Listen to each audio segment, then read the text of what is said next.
I never believed in loyalty. Not really. Not until I met a half-drowned dog in a storm that would change everything. This isn't just a story about a dog.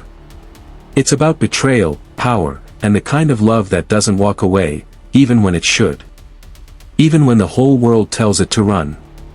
By the end, you'll understand why I still wake up in the middle of the night, heart pounding, remembering that night in the rain. And why, sometimes, the most loyal creature on earth is the one we least deserve. The rain came down like bullets. I was driving too fast, because that's what I did when things fell apart. When the company I'd built from nothing was stolen from under me, when my wife looked me in the eye and said, "I can't do this anymore," when the world decided I wasn't worth fighting for, I drove fast. Blind. Angry. The windshield wipers slapped uselessly against the downpour. My knuckles were white on the steering wheel, my jaw clenched so tight it ached. The radio was off. Silence was better than the noise in my head, the endless loop of failures, the echo of my ex-partner's laughter as he took everything from me. Then I saw him. A dog. A soaked, shivering mess of fur standing in the middle of the road. Not running. Not cowering. Just, there. Like he was waiting for something. Or someone. I slammed the brakes. The car skidded, hydroplaned, tires screaming against the wet asphalt. For one terrifying second, I thought I'd hit him. The world blurred, rain, headlights, my own ragged breathing. Then silence. I stumbled out, heart hammering, rain soaking through my clothes in seconds. And there he was. Golden eyes. Drenched coat. Not running. Not growling. Just, staring at me. Like he'd been waiting. "Get out of the road, you idiot," I muttered, voice rough from too many nights of shouting at nothing. He didn't move. I should have left him there. Should have gotten back in the car and driven away. But something in those eyes, something that looked too much like the way I felt, made me pause. He wasn't begging. Wasn't scared. Just, resigned. Like he'd already accepted that the world would hurt him, and he wasn't going to flinch anymore. I knew that feeling. "Fine," I growled, yanking open the passenger door. "Get in." Biggest mistake of my life. I named him Rain, because of the storm, because of the way he shook water off like he was daring the world to try and drown him again. I didn't want a dog. I didn't want anything that needed me. Not after my wife left. Not after my so-called friends vanished the second the money dried up. But Rain didn't care. He followed me everywhere, into my half-empty house, onto the couch I slept on, right up to the edge of the whiskey bottle I was drowning in. "Go away," I'd growl, pushing him off when he tried to climb onto the couch beside me. He'd just sit. Watching. Waiting. At first, I ignored him. Fed him scraps when I remembered, left the back door open so he could leave if he wanted. But he never did. Then, one night, I broke. It was 3 a.m. The house was too quiet. The kind of quiet that makes a man hear things, whispers, memories, the ghost of a life that used to be his. I grabbed the nearest thing, a glass, and hurled it against the wall. It shattered, sharp and final. "Why are you still here?" I yelled, voice raw. Everyone else left. "Why won't you?" Rain didn't flinch. Didn't run.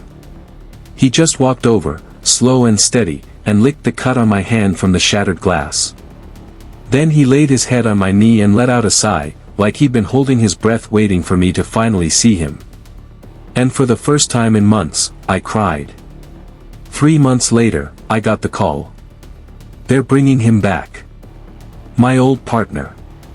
The one who'd taken my company, my reputation, my life.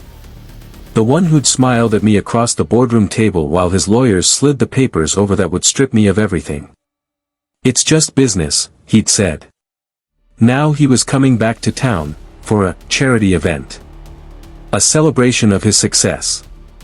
I wasn't invited. But I was going. Rain whined as I put on my suit, his tail low, ears back. He'd been different all day, restless, pacing, like he could smell the storm coming before the clouds even rolled in. "Don't worry," I told him, stroking his head. "This time, I'm not losing." I didn't realize he was the one who should have been worried. The event was a masquerade. Fitting, since everyone there was hiding something. I watched from the shadows as my ex-partner laughed, champagne in hand, surrounded by people who used to work for me. People who'd once called me boss. Now they clinked glasses with the man who'd destroyed me.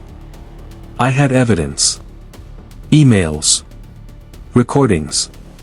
Proof that he'd stolen from the company, that he'd set me up. All I had to do was get to the stage, plug in the flash drive, and watch his empire burn. But I never made it. Security grabbed me before I took 3 steps. My ex-partner smirked as they dragged me out, his voice a mocking whisper in my ear. "Still fighting lost battles, huh?" He straightened his cufflinks. "Some people never learn." I was thrown into the parking lot, face bleeding, pride shattered. Then I saw him. Rain. Somehow, he'd followed me. He stood in the rain again, just like that first night, staring at me like he'd been waiting. But this time, his lips were pulled back in a snarl. Not at me. At the man standing behind me. My ex-partner had followed me out. And rain wasn't letting him near me. "Call off your mutt," my ex sneered. Rain's growl was low, deadly. I could have stopped him. I didn't. My ex took a step forward, and Rain lunged. It wasn't a bite. It was a warning.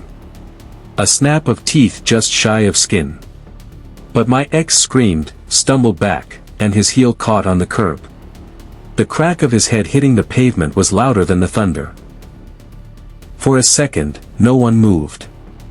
Then the screaming started. Someone called 911. Someone else yelled, "That dog attacked him." I looked at Rain. He looked at me. And I realized, this was the moment. I could hand him over. Let them say he was vicious. Let them take him away. Or. I grabbed his collar and ran. We hid. In motels with peeling wallpaper and flickering neon signs. In my car, parked in abandoned lots where no one would look. In the woods, where the only sounds were the wind and rain's steady breathing beside me. Every day, the news spread. Millionaire CEO in coma after dog attack. Authorities search for dangerous animal. Rain stayed by my side. Even when I thought about turning him in. Even when I yelled, when I cursed, when I wondered if my life would ever be normal again. He never left. And then, the call came.